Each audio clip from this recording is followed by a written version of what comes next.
Hey there everybody and welcome back. I'm your host Joshua Ryan. Like most of you, I've got a case of Cobra Kai fever. Symptoms may include a serious case of nostalgia and the urge to do karate kicks through the living room. Seasons 1 and 2 first aired on YouTube in 2018 and 2019 through their premium service, but after the series moved to Netflix in 2020, it found a much larger fan base. The move was great for the series. I mean, people don't typically look to YouTube for a scripted series, and Netflix has nearly 200 million subscribers. It quickly became one of the most binged series on the platform, and fans were clamoring for a third season, which they will be getting on January 8th of 2021. But if you just can't wait to hear what your favorite dueling karate dojos are up to next year, I'm here to tell you in this spoiler-free review. But be warned, if you haven't watched the first 2 seasons yet, now's your chance to click away, because we will be revealing details from those seasons here today. But I mean, come on, what are you doing? If you haven't seen them, why are you even here? Go watch them. They're good, you're gonna like them, I promise. It seems the popular thing right now is television shows based on characters that we knew and loved growing up. Netflix has Fuller House, the Peacock has Saved by the Bell, and Disney Plus will soon be bringing us the Mighty Ducks. Is it a shameless attempt to cash in on our memories and nostalgia for childhood? Of course, but so what? And Cobra Kai really does it better than the rest, and that's primarily because of its focus on character-driven storytelling. Yeah, it's great to see Daniel LaRusso and Johnny Lawrence on the screen again, but instead of giving us the same cookie-cutter characters we knew from the 80s, we get a much deeper look at who these guys are and, more importantly, why they are the way that they are. Season 3 picks up right where Season 2 left off. There was an epic showdown between the kids from Cobra Kai and the kids from Miyagi-Do. It takes place right in the school, and there are kicks and punches and flips galore.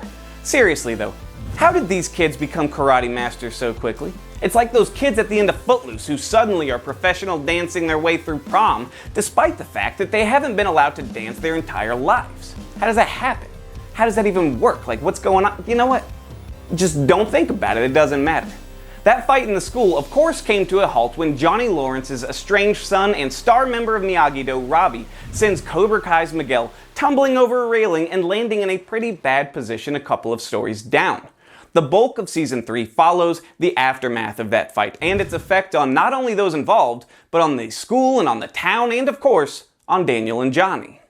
Now, William Zabka as Johnny Lawrence really is the star here. Not only does the series revolve primarily around his character arc, but he gives the best performance. We knew Johnny as the villain in the 80s, as the bully, the stereotypical teen whose sole purpose is to give the new kid a tough time and to be the antagonist to our hero. There's nothing more to him in the movies, but Cobra Kai shows us an adult, down on his luck, broken version of the character who struggles with the choices he's made in life. Primarily, the relationship with his son Robbie, which is not a good one. He's a likable and sympathetic character, even when he's making choices that we know are wrong.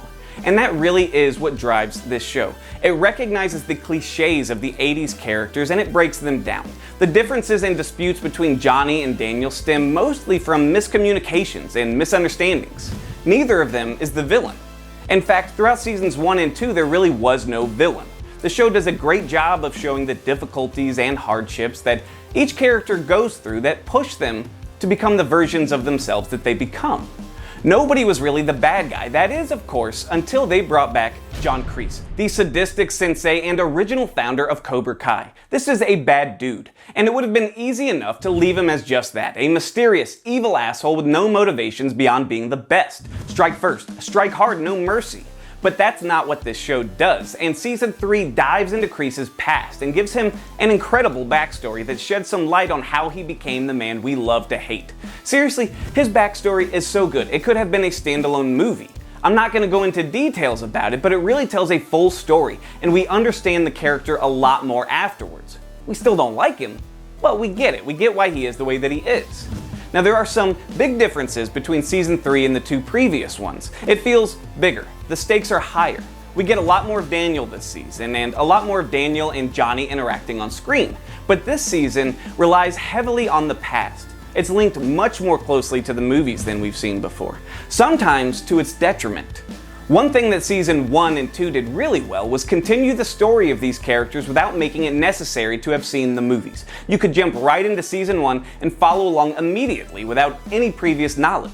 Now you can still follow along with Season 3, no problem. They make sure to clue everybody into what's going on as the story plays out, so you're never lost. It just feels a little less like its own story now.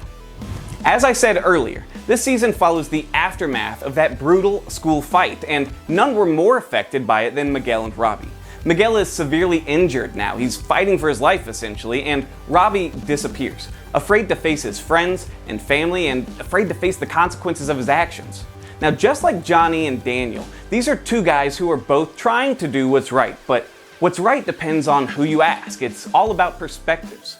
Daniel's daughter, Sam, who had feelings for both Miguel and Robbie in the earlier seasons, struggles to move on past that day. Now, of the teenage characters, Hawk has to be the most fun to watch on screen. The bullied nerd turned mohawked karate master and certified jerk is front and center in Season 3 as the star pupil of Cobra Kai under Sensei Kreese. This is a great season. Sure, people could complain and say that the acting is bad, the dialogue is often terrible, and the karate is horrible. Like, really bad. It's never believable that these characters are martial arts masters, right? But you know what you could tell those people? To shut up. Just stop it. Get lost. It's fun. Leave me alone. This is a spoiler-free review, so even though there are a lot of points that I would like to talk about specifically, I would hate to ruin the journey for you. Overall, this season is just as fun and entertaining as the first two seasons, and while I thought it dragged just a smidge in the middle, it made up for it with an amazing conclusion. I'm telling you, the finale is awesome. I got so angry that it was over and so excited to see what comes next. I didn't know what to do and I ended up spontaneously bowing to my TV in an explosion of excitement.